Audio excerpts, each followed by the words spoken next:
দেখা যায় যে কম্পিটিশন করে যে কে কত বেশি গরুর মাংস খেতে পারে। বেশি পরিমাণে যদি আপনি লাল মাংস খান কি ধরনের সমস্যা হবে তারা অনেকে বুঝতে পারেন না। এবং আরেকটি বিষয় হচ্ছে যে খাবার খাওয়ার ঠিক 20 মিনিট আগে পানি পান করবেন। আসসালামু আলাইকুম, সবাই কেমন আছেন? আশা করি সবাই ভালো এবং সুস্থ আছেন। আপনাদের সকলের ভালো থাকা এবং সুস্থতাই আমাদের কাম্য। আমি পুষ্টিবিদ রুবাইয়া রীতি চলে এলাম আপনাদের মাঝে স্বাস্থ্য বিষয়ক পরামর্শ দেওয়ার জন্য। সবাইকে অগ্রিম ঈদের শুভেচ্ছা। সামনে কোরবানি ঈদ। এই ঈদকে কেন্দ্র করে সবার ঘরে ঘরে যেন গরুর মাংস খাওয়ার একটা প্রচলন চলে।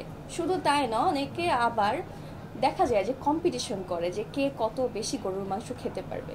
যদি আপনি এমন কিছু করে থাকেন তাহলে কিন্তু আপনি নিজের জন্য নিজের ক্ষেত্রে মারাত্মক ক্ষতি করছেন। এই কাজটি একেবারে করা যাবে না। তো অনেকে বুঝতে পারেন না যে সামনে কোরবানি ঈদ, একটু বেশি বেশি পরিমাণে যদি আপনি লাল মাংস খান কি ধরনের সমস্যা হবে এটা আপনারা অনেকে বুঝতে পারেন না। এবং যদি গরুর মাংস খাওয়া হয় তাহলে সেক্ষেত্রে আপনি কিভাবে ডায়েট চার্ট মেনটেন করবেন এটা কিন্তু একটা ইম্পর্টেন্ট বিষয়। তো আপনাকে অবশ্যই এই সময় যতটা পসিবল জিহ্বাকে কন্ট্রোল করতে হবে। তো সবার প্রথমে বলবো যে আপনি অবশ্যই টক জাতীয় ফল এবং অতিরিক্ত মাত্রায় সালাদ রাখার চেষ্টা করবেন। শুধুমাত্র মাংসের দিকে ফোকাস দিতে হবে না, আপনাকে মনে করতে হবে যে কোরবানি ঈদ শুধুমাত্র মাংসকে কেন্দ্র করে নয়। কোরবানি ঈদের আসল বিষয় কি? আসল বিষয় হলো কোরবানি দেওয়া, অর্থাৎ আল্লাহর উদ্দেশ্যে আল্লাহর রাস্তায় এক পশু কোরবানি দেওয়া।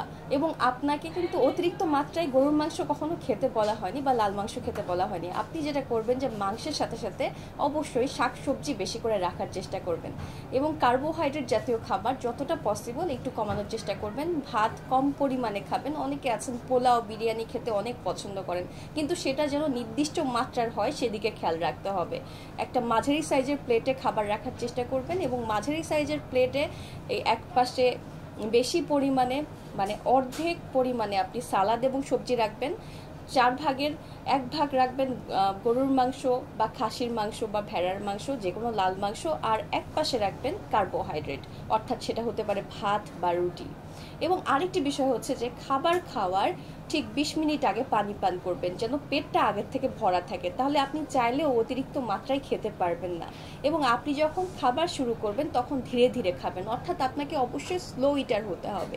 কারণ আমরা যখন কোনো খাবার গ্রহণ করি বা হাত থেকে যখন মুখে নিই তখন আমাদের পেট যে খাবার খাওয়ার পর আমাদের পেট যে ব্রেনে সিগন্যাল দেয় যে 20 মিনিট পর ব্রেনে সিগন্যাল দেয় যে পেট ভরে গেছে।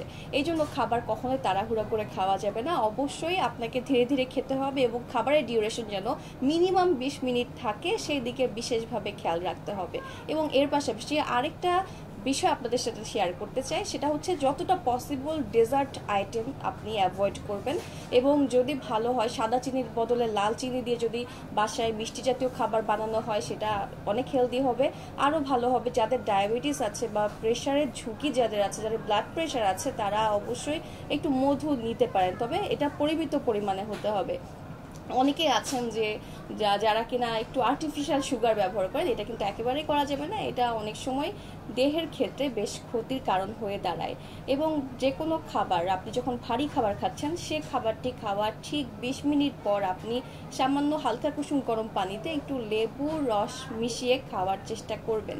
এতে করে আপনি যে ফ্যাট জাতীয় খাবার খাচ্ছেন সেটা কিছুটা হলেও বার্ন হবে।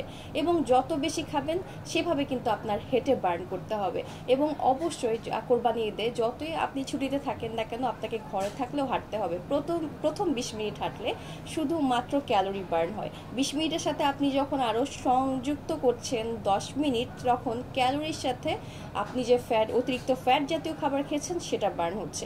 আরও 10 মিনিট একই সময়ে সংযুক্ত করলে calorie plus fat plus carbohydrate burn হয়। এই জন্য মিনিমাম 40 মিনিট একজন মানুষের হাঁটা উচিত। কিন্তু আপনি যদি এখন 20 মিনিট হাঁটেন এবং পরবর্তীতে যে 20 মিনিট হাঁটেন তাহলে কিন্তু কোনো কাজ হবে না।